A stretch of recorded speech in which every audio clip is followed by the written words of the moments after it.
오늘 이 본문 말씀을 그 내용을 이렇게 단락별로 보면 하나님께서 회복할 새 이스라엘에게 주실 분배하는 땅, 그 경계, 그들의 목, 또 그 가운데에서 있는 거룩한 땅을 하나님께 드리는 문제라든지, 또 12지파가 분배하고 정착할 땅의 경계, 그리고 각 지파의 목과 거룩한 땅, 그리고 마지막으로는 예루살렘 성읍의 문들, 자, 이런 내용들로 궁극적으로 회복될 이스라엘이 누리게 될 새로운 경계선과 각 지파의 목들, 또 새로운 예루살렘 성문들, 이런 것들을 기록하고 있습니다.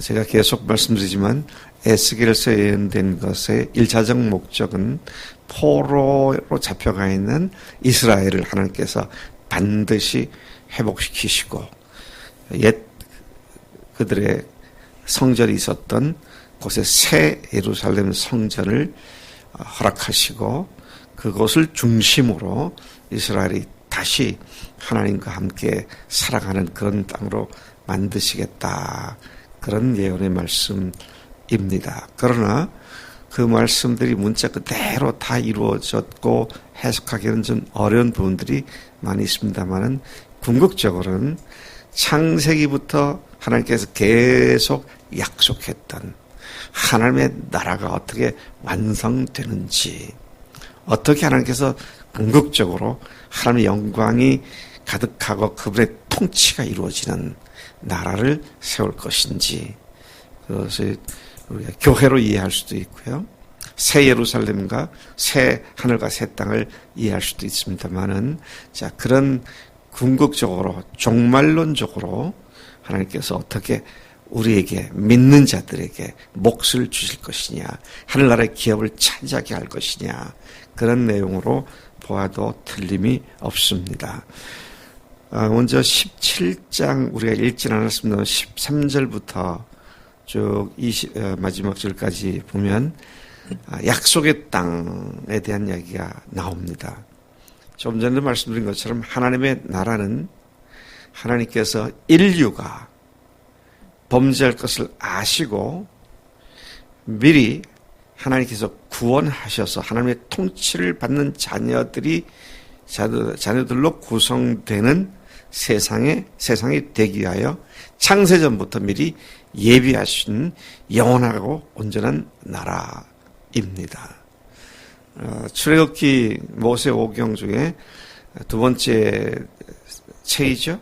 창출레민신, 출애굽기, 즉 성경의 맨 앞부분에서부터 하나님께서는 젖과 꿀이 흐르는 가나안 복지를 약속하는 말씀이 나왔고, 그 젖과 꿀이 흐르는 가나안 땅, 그 땅을 바라보며 계속 진행해왔던, 계속 진격해왔던 것이 구약 이스라엘 전체의 역사이고, 앞으로 또 계속해서 바라보는, 그리고 오늘날도 지금 육체적인 물리적인 이스라엘이 바라보고 있는 것이죠.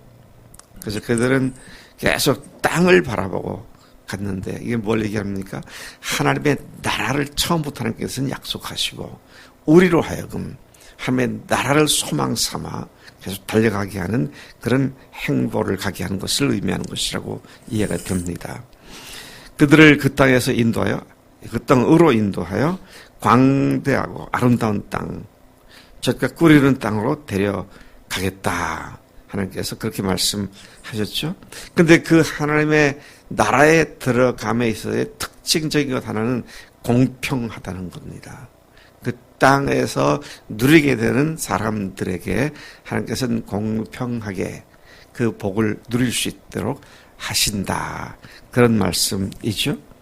47장 14절에 보면 너희는 공평하게 나누어 기업을 삼으라. 이 공평함을 이루기 위하여 새 땅의 분배 원칙은 그러니까 제비를 뽑는 방식이었습니다. 제비를 뽑는다는 것은 사람이 인위적으로 조작하지 아니하고 하나님의 뜻에 맡긴다는 것이죠. 누가 뭘 뽑을지 알 수가 없죠. 네. 그러니까 하나님께 맡기는 겁니다. 하나님이 인도하시는 대로 누리게 되는 그런 공평한 나라다는 것이죠. 하나님의 뜻에 따라 하나님의 나라를 누리게 되는, 이는 또 다른 각도에서는 하나님의 나라는 모든 주권이 하나님께 있다. 로드십이죠. 주님 되십니다. 하나님의 나라에서는 그분이 원하시는 대로 이루어지는 것이다.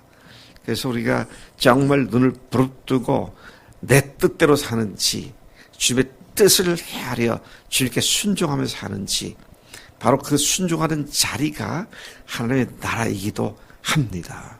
그래서 우리가 이 세상에서 하나님의 나라를 누린다는 것은 아버지의 뜻을 알았을 때는 어떤 대가 지불도 두려워하지 않고 그대로 사는 것을 의미하는 것이다 하는 것이죠.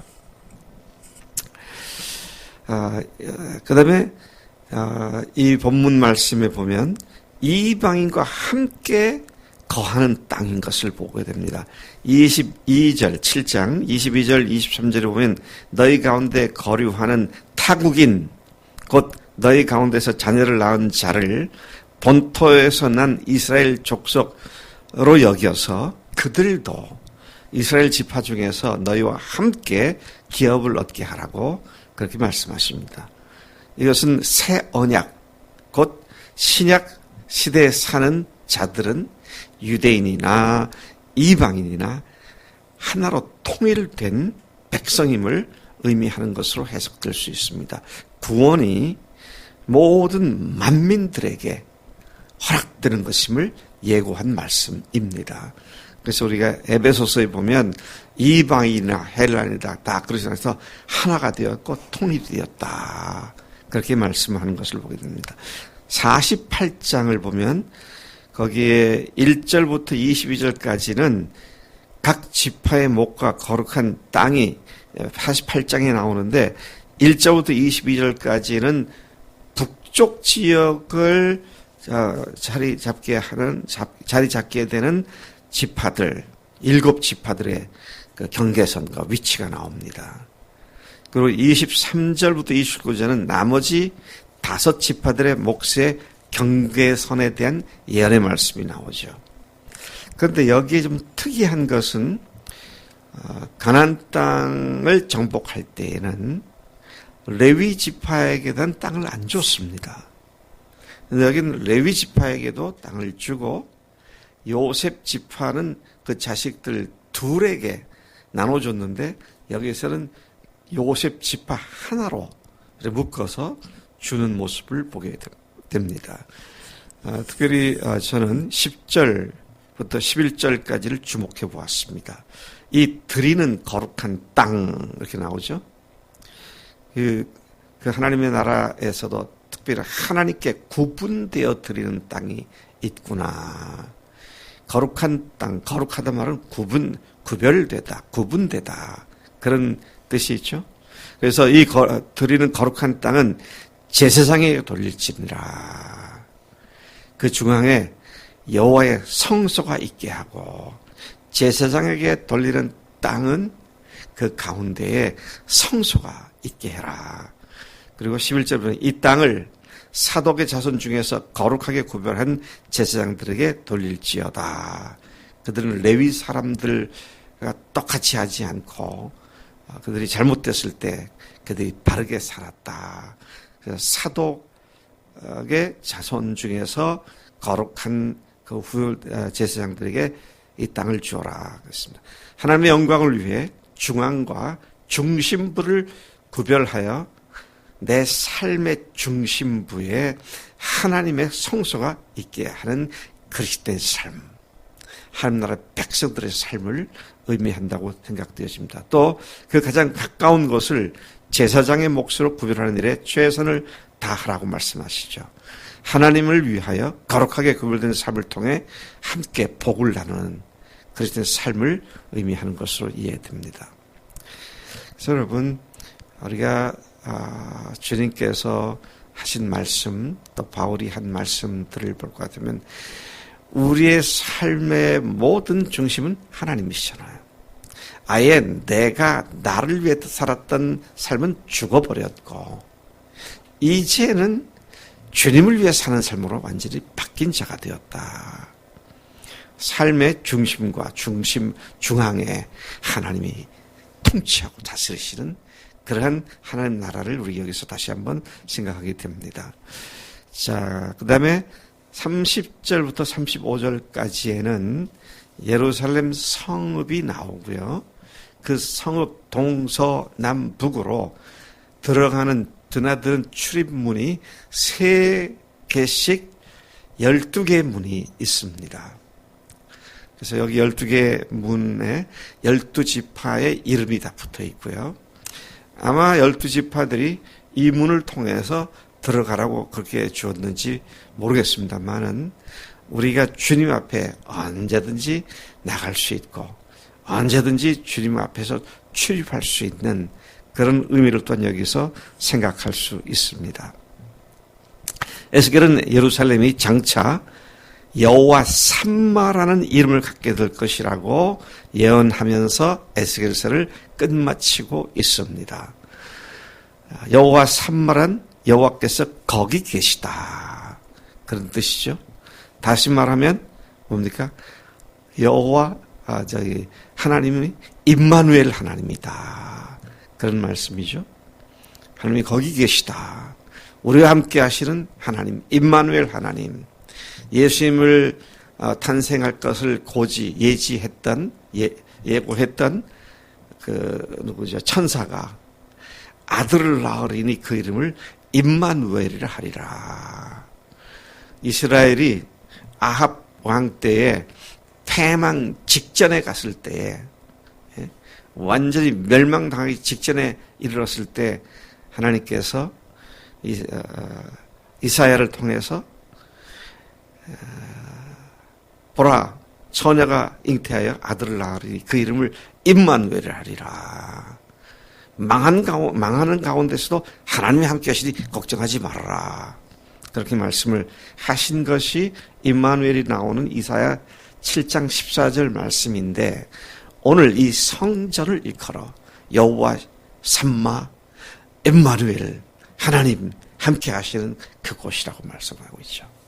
여러분 우리가 죽어 마땅하고 멸망받아 마땅할 존재들이지만 하나님께서 아드님을 보내시고 우리를 위해 죽게 하시고 그다음에 부활시키셔서 지금도 살아계셔서 하늘나라에게만 계신 것이 아니라 오늘 우리 속에서 역사하시며 우리와 함께 하시는 또 거기에 성령님을 보내셔서 이 사실을 명백하게 알고 믿게 하시는 여호와 삼마의 하나님이 우리가 발을 딛고 사는 하나님의 나라의 하나님이신 줄로 믿습니다. 두려워하지 않고 담대하게 주님 앞에 오늘도 승리하며 앞으로 나아가는 또 주님 오실 때까지 그때는 완전히 주님과 함께 동행하게 될 것인데 그때까지 매일매일 순간 우리 삶의 중심부에 주님을 모시고 사는 삶이 날마다 새로워지는 그런 복된 삶이 되기를 간절히 축복합니다. 하나님 아버지 감사합니다. 이제 에스겔을 통해서 주신 예언의 말씀이 오늘 끝이 났습니다. 하나님 주님이 통치하시고 다스리시는 주님이 중심부에 계시고 주님께서 구별된 삶을 살도록 인도하시는 그 영광스러운 나라에 우리가 도착하게 하셨고 우리로 발을 딛게 하신 것 감사합니다.